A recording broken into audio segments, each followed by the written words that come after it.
This is just a short video I wanted to make on the Storm Apocalypse Tornado Grenade. This thing's really cool. Honestly, one of the best airsoft grenades I've ever gotten to use. I wanted to explain why, some of the features, how you load it, set it up, and whatnot. Just because I think, as a whole, grenades in the airsoft game definitely bring in the realism and bring in the fun. However, a lot of them are either really expensive to run or not super reliable. But I feel like this kind of cancels out all of the negatives that I've seen so far and brings it into something positive.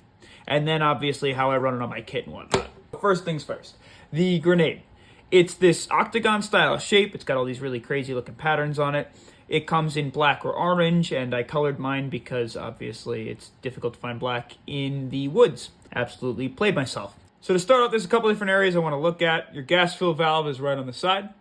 Your BB loading hole is right over here on the opposite side. And then your priming switch and safety switch is right on the top. To load this guy, you're first going to take the priming switch and make sure it's in the on position. Then you're going to load your BBs because while it's in the off position, if you can see, there's a little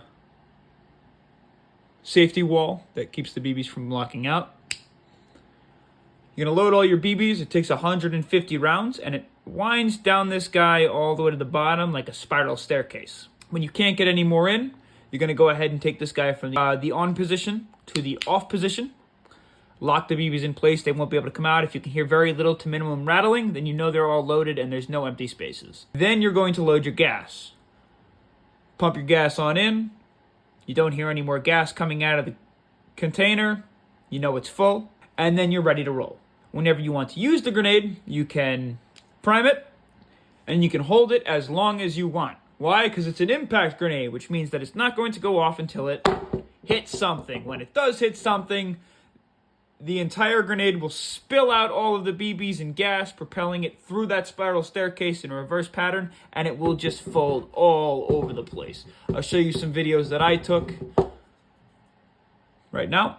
Switch to the on position. Where is the BB port? It's not facing us. And then we throw.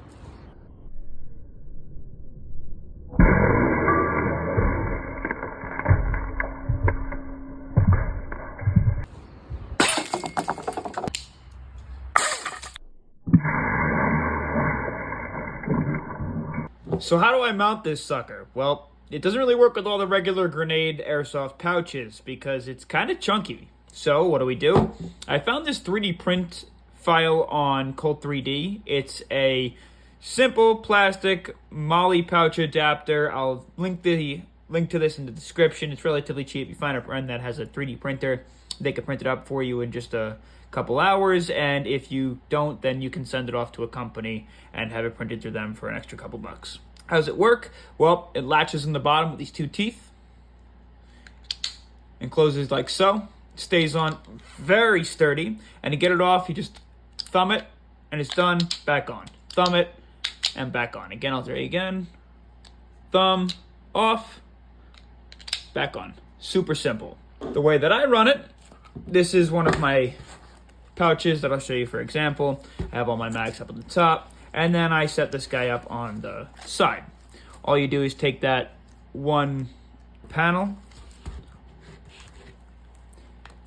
feed it on through, can be done in just a couple seconds, and then give it a push on down. You can, but you don't have to thread it in and out like regular MOLLE, and it does have a little screw hole in case you wanted to bolt it down and make sure it definitely doesn't move. However, you'll notice it sits pretty sturdy without it, and I don't see any reason that I needed to do so. And then you ever want to get it off, it comes off super easy. The last thing I want to talk about is some of the pros and cons. I'll start off with pros because I think I'm a pretty positive guy. Pro number one, it's super compact. It's one item. You don't have to worry about multiple parts, so you're not really going to lose it. It's super user-friendly. It's got arrows to show you which directions to push the safety and the ignition switch. It's got an on and off. It definitely looks cool, looks the part. It feels super sturdy. And from all the times that I've thrown it, it hasn't busted on me yet. It's got a really nice solid plastic, great build construction from what I can see so far, and I think the longevity of it will be pretty long. I also think when it's thrown in the right area, and I'll get to that in a moment, what right area means, it can cover a lot of ground. 150 BBs can obviously cover a decent space, and it spills everywhere like you saw before, which is great. So your increased rate at hitting somebody, if the site rules are if the BBs make contact, you're dead, and not just exploding in a room, then your likelihood of making contact is definitely higher. However, unfortunately, not just this grenade, but all grenades come with a large list of negatives. We'll start off with the negatives of this grenade in particular. It's a positive indoor when it lands on concrete. However, outdoor it can be iffy if it lands in some brush, or it lands in an area where there's some thick grass, or it lands in mud. Unfortunately, it doesn't have the ability to spin around as much, and sometimes it gets stuck, or sometimes it doesn't bounce as much as it should bounce, and the gas can't propel it around as much, so it doesn't necessarily do as much damage outdoor. If you're running it outdoor, maybe you want to wait until you enter a building, but that's just my thoughts. The next negative is it doesn't have the most realistic features. Now, I know it's Airsoft, however, it is just a bunch of doofuses LARPing in the woods, so when you're playing with this guy, you don't get the realism of pulling a pin and tossing it. It doesn't make the realistic bang sound that some of the Thunder Bees make. Unfortunately, if you can get past the idea of it sounding like some guy really aggressively taking off his jacket or his zipper, then it's not a big deal, but just something to keep in mind.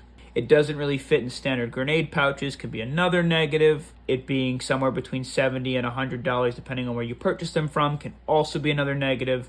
Negatives for grenades as a whole with Airsoft. If they're a grenade that needs to be retrieved, like this one, like it's an expensive grenade, it's reusable. Unfortunately, if you got some scumbags on your field, people steal them. I've seen it in videos, I've seen it in person. I've never had one stolen, luckily, but maybe you want to go ahead and, I don't know, tape an air tag to it or something. I wish we didn't have to in this world, but sometimes you do because people will map these up pretty quickly. Issue number 2 with Airsoft grenades. If it's a BB grenade, it uses a lot of BBs and a decent bit of gas. You're going to run through a bag of BBs filling grenades if you use them once a game, twice a game, super quick. So what do I recommend? Maybe some fields have a bin of used BBs. You can use used BBs on this guy. Just wash them and then put them on in. It doesn't matter. It's not going to destroy a hop-up or anything. Use some super cheap Amazon BBs would be a great idea. I wouldn't use some of your premium BBs. I wouldn't use anything heavyweight. Lighter weights are definitely going to allow them to get to more areas, fly faster, fly further, and whatnot. Doesn't really matter. Again, garbage BBs are a great option. I personally like white because I think it looks better. You can see them flying all over the place. If it's a dark room and you use darker colored BBs, you won't see it. I think that's it. I think I've covered everything that I wanted to cover. Again, the Storm Apocalypse Airsoft Grenade. Remember, check the link for this little adapter in the description below. Thanks for tuning in. If you got one of these, let me know what your thoughts are. And if not, if you're going to go pick one up, let me know in the comment section below.